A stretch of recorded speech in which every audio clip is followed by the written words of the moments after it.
नमस्कार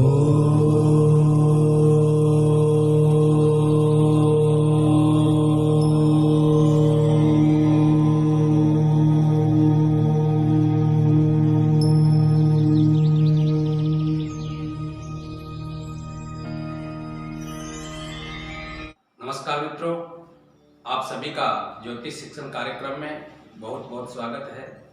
आज के अध्ययन में हम जानेंगे कि शरीर पर राशियों का स्थान, अर्थात हमारे शरीर में राशियों का स्थान किस प्रकार से विभाजित किया गया है।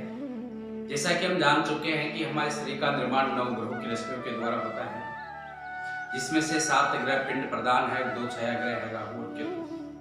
ब्रह्मांड में इसी प्रकार से 9 ग्रहों के अतिरिक्त 12 राशियां हैं और उन 12 राशियों के ऊपर से ये 9 ग्रह क्रम से विचरण करते रहते हैं। इस प्रकार हमारे शरीर को भी 12 राशियों में विभक्त किया गया है। जैसा कि हम जानते हैं कि प्रथम राशि होती है मेष राशि।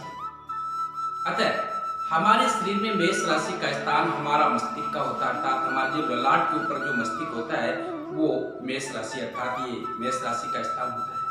मेष राशि के स्वामी मंगल देव होते हैं। अतः मेष राशि पर जन्म काल में अगर कोई शुभ ग्रह विचरण करता है तो जातक का मस्तिष्क कुशाग्र, स्वस्थ और निरोगी होता है। और यदि मेष राशि पर उस समय कोई पाप ग्रह है अथवा क्रूर ग्रह विचरण करता है तो जातक के जीवन में मस्तिष्क संबंधी विकार सदैव बने रहते हैं। ऐसा जातक का मस्तिष्क है जो अविकसित होता है। अतः हम जातक की जन्म कुंडली को देख करके इस प्रकार से जान सकते हैं कि यदि मेष राशि पर कोई क्रूर या पाप ग्रह विचरण कर रहा है तो उस ग्रह के स्वभाव स्वरूप जातक का मस्तिष्क होता है, और यदि कोई सौम्य ग्रह विचरण करता है तो उस ग्रह की सौम्यता के अनुसार जातक का मस्तिष्क होता है। तो इस प्रकार से हमारे शरीर में जो मेष राशि का स्थान होता है वो ललाट होता है और इसका स्वामी होता है मंगल देव। दूसरे नंबर की जो राशि होती है वो होती है शुक्र की राशि, अर्थात वृषभ राशि। और हमारे शरीर में वृषभ राशि का स्थान होता है हमारा चेहरा। जैसा कि हम पूर्व में जान चुके हैं कि शुक्र देव की रश्मियों के द्वारा हमारे शरीर में हमारे कान, नाक, चेहरे का निर्माण होता है। अतः जो चेहरा होता है हमारे शरीर में, हमारे ललाट से नीचे का जो और गले के ऊपर का जो भाग होता है चेहरा, उसका वो स्थान होता है वृषभ राशि का। अतः माता के गर्भ में जब हमारे शरीर का निर्माण होता रहता है उस समय यदि वृषभ राशि पर कोई सौम्य ग्रह विचरण करता है तो जातक का जो चेहरा है वो बहुत ही सुंदर होता है, चित्ताकर्षक होता है। उसके कान, नाक, ओठ बहुत ही बैलेंस में होते हैं। और यदि उस समय वृषभ राशि पर क्रूर या पाप ग्रह की युति या पाप ग्रह विचरण कर रहे हैं तो जातक का जो चेहरा है वो अनबैलेंस होगा, बदसूरत होगा। और जैसा पाप ग्रह वृषभ राशि पर विचरण कर रहा है उसके स्वरूप के अनुकूल ही जातक का चेहरा होता है। इस प्रकार से हमारे शरीर में जो वृषभ राशि मेष राशि होती है उसका स्थान होता है हमारा मस्तिष्क। दूसरे नंबर की जो राशि होती है वृषभ राशि, और वृषभ राशि का जो स्थान होता है वो होता है चेहरा। तीसरे नंबर की राशि आती है मिथुन राशि। अब मिथुन राशि का जो स्थान हमारे शरीर पर होता है वो होता है गले का भाग। हमारा जो कंठ है, गला है, वो मिथुन राशि होती है। और मिथुन राशि के स्वामी होते हैं बुधदेव। बुधदेव, जैसा कि हम पूर्व में जान चुके हैं कि हमारे शरीर में त्वचा, कंठ, वाणी और स्मरण शक्ति का निर्माण करने वाले होते हैं। अतः जन्म कालीन के समय मिथुन राशि पर कोई सौम्य ग्रह विचरण करता है तो जातक का कंठ बहुत ही मधुर और सुंदर होता है। यदि पाप या क्रूर ग्रह मिथुन राशि पर विचरण कर रहा हो तो जातक का जो कंठ है वो उस ग्रह के स्वभाव के अनुरूप होता है।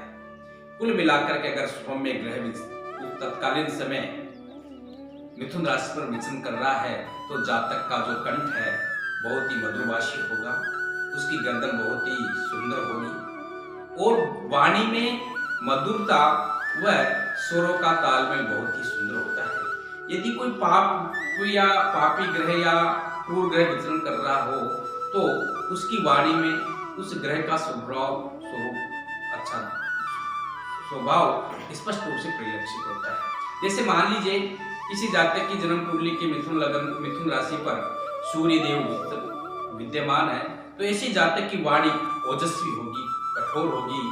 ऐसा जातक की जो वाणी स्वाभाविक रूप से कठोर और ओजस्वीपूर्ण होती है।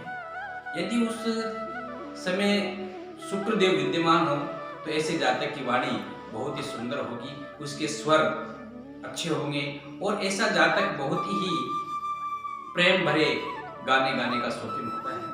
तो कुल मिलाकर के कंठ और गले का जो स्थान होता है वो हमारे शरीर में मिथुन राशि का होता है।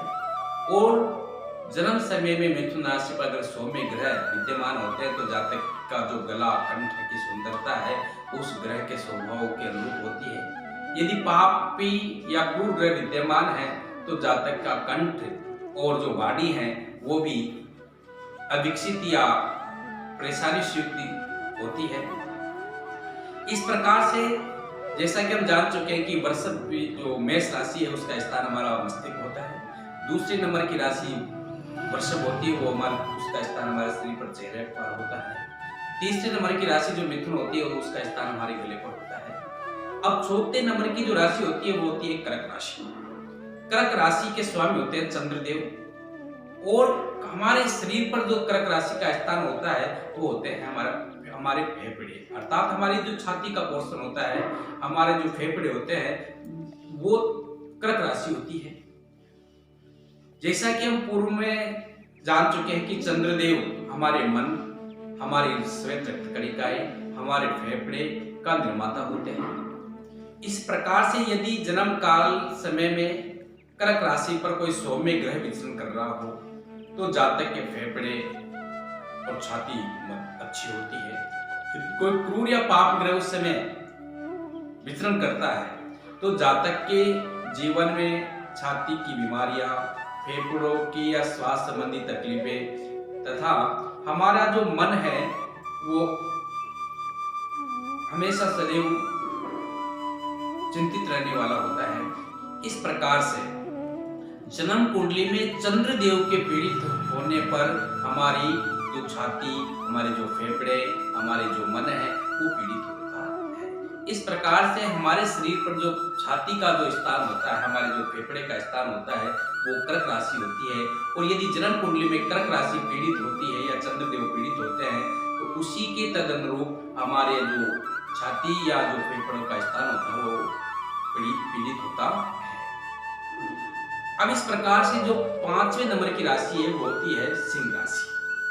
सिंह राशि का स्थान हमारे शरीर में हमारा जो हृदय होता है और हमारा जो पेट होता है वो सिंह राशि का स्थान होता है। यदि किसी जातक की जन्म कुंडली में कर्क राशि, सिंह राशि और सूर्य देव पीड़ित है, मान लीजिए सिंह राशि पर कोई क्रूर ग्रह या पापी ग्रह राहु केतु शनि विचरण कर रहे हैं तो ऐसे जातक के जीवन में हृदय संबंधी बीमारियां, पेट में विकार या पेट का बढ़ जाना जैसी समस्याएं जीवन में बनी रहती है।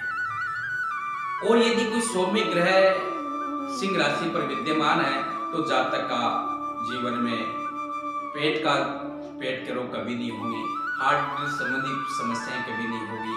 और यदि सिंह राशि पर कोई क्रूर या पाप ग्रह विचरण कर रहे हैं तो मान लीजिए ऐसे जातक के जीवन में निश्चित रूप से हृदय संबंधी परेशानियां, पेट संबंधी विकार या पेट का बढ़ जाना जैसी बीमारियां सदैव बनी रहती है। सूर्य देव या हड्डियों के निर्माता भी होते हैं, इसलिए जातक के जीवन में टूट की समस्याएं बनी रहती है।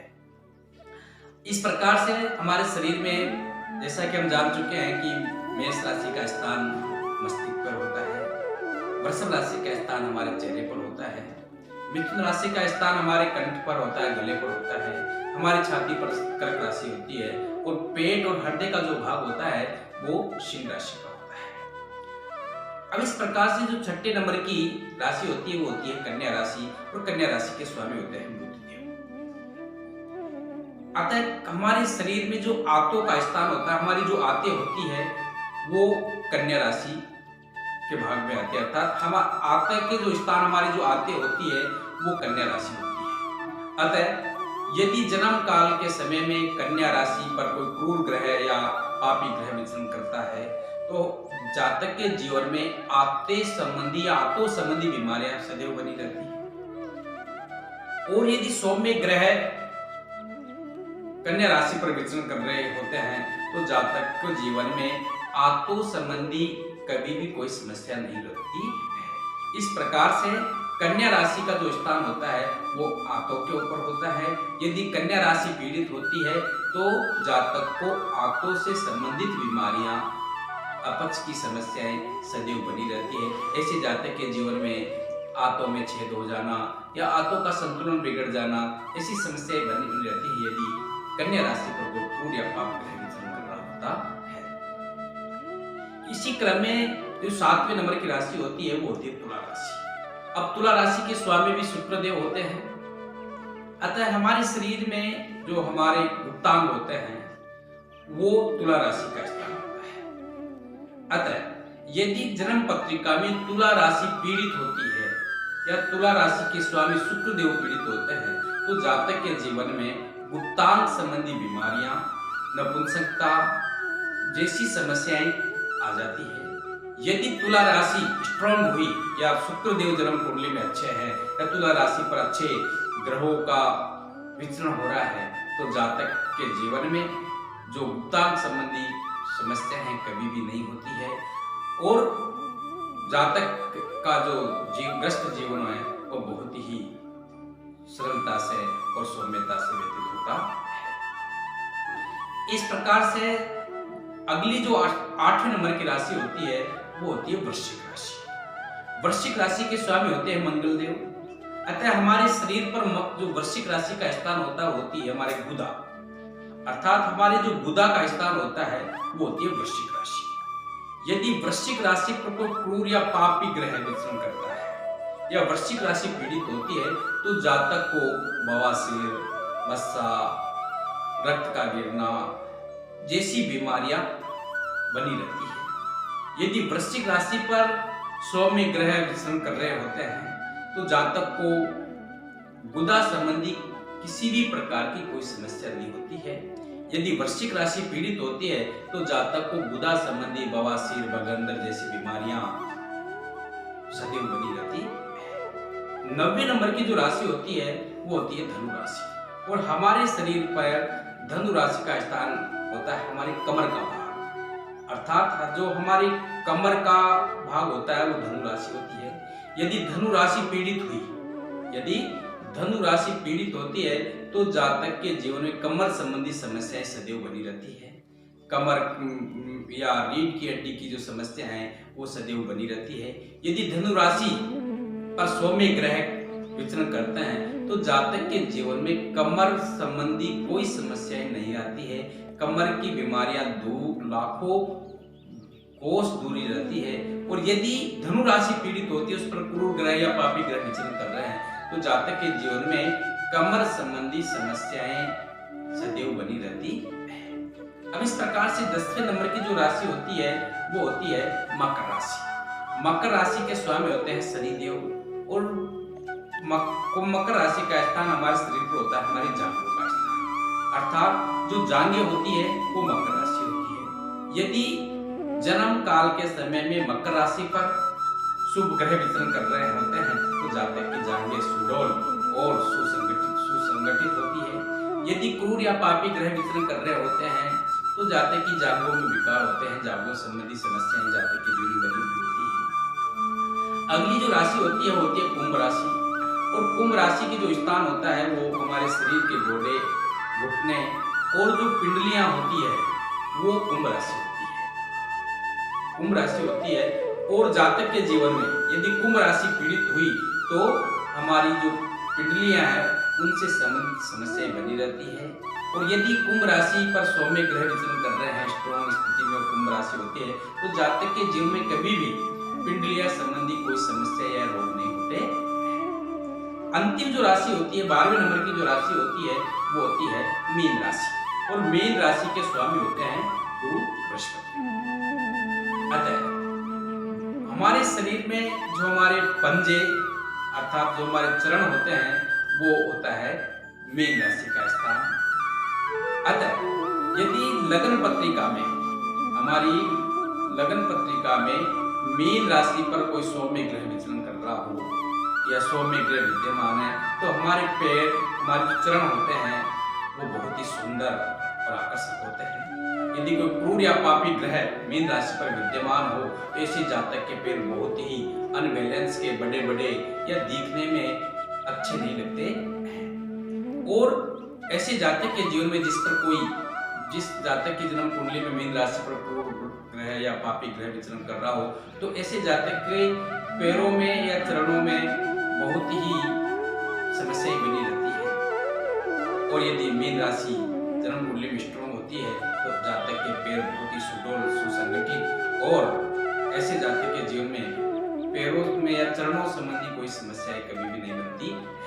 इस प्रकार से निष्कर्ष रूप में आज हमने जाना है कि हमारे शरीर को 12 राशियों में विभक्त किया गया है, जिसमें जो हमारे मस्तिष्क का स्थान होता है वो मेष राशि का होता है, चेहरा का स्थान पर वृषभ राशि होती है, गले पर मिथुन राशि होती है, हमारा जो छाती और फेफड़े होते हैं वो कर्क राशि का स्थान होता है, हृदय और पेट पर सिंह राशि होती है और आंतों का जो स्थान होता है वो कन्या राशि होती है, हमारे गुप्तांग होते हैं वो तुला राशि होती है, साथ ही जो वृश्चिक राशि होती है वो बुधा के पर निवास होता है, बुधा के स्थान पर होती है, धनु राशि का स्थान हमारी कमर के ऊपर होता है, मकर राशि का स्थान हमारी जांघों पर होता है, कुंभ राशि का स्थान हमारी जो पिंडियां होती है उसके ऊपर होता है और मीन राशि के हमारे जो नीचे के चरण अर्थात जो भावे होते हैं चरण पैरों के उन पर मीन राशि होती है। अतः जिस राशि पर यदि कोई क्रूर या पापी ग्रह विचरण करता है तो उनसे संबंधित बीमारियां उन अंगों से संबंधित बीमारियां होती है और यदि सौम्य और शुभ ग्रह विचरण करते हैं तो उस राशि से संबंधित अंग अच्छे स्वस्थ और विकसित होते हैं। इस प्रकार से हम जातक की जन्म कुंडली देख करके राशि का विश्लेषण करके जातक के राशि से संबंधित उन अंगों के विकारों में उत्पन्न रोगों का सटीक निदान प्राप्त कर सकते हैं। तो आज की परिचर्चा में इतना ही। जय श्री राधे।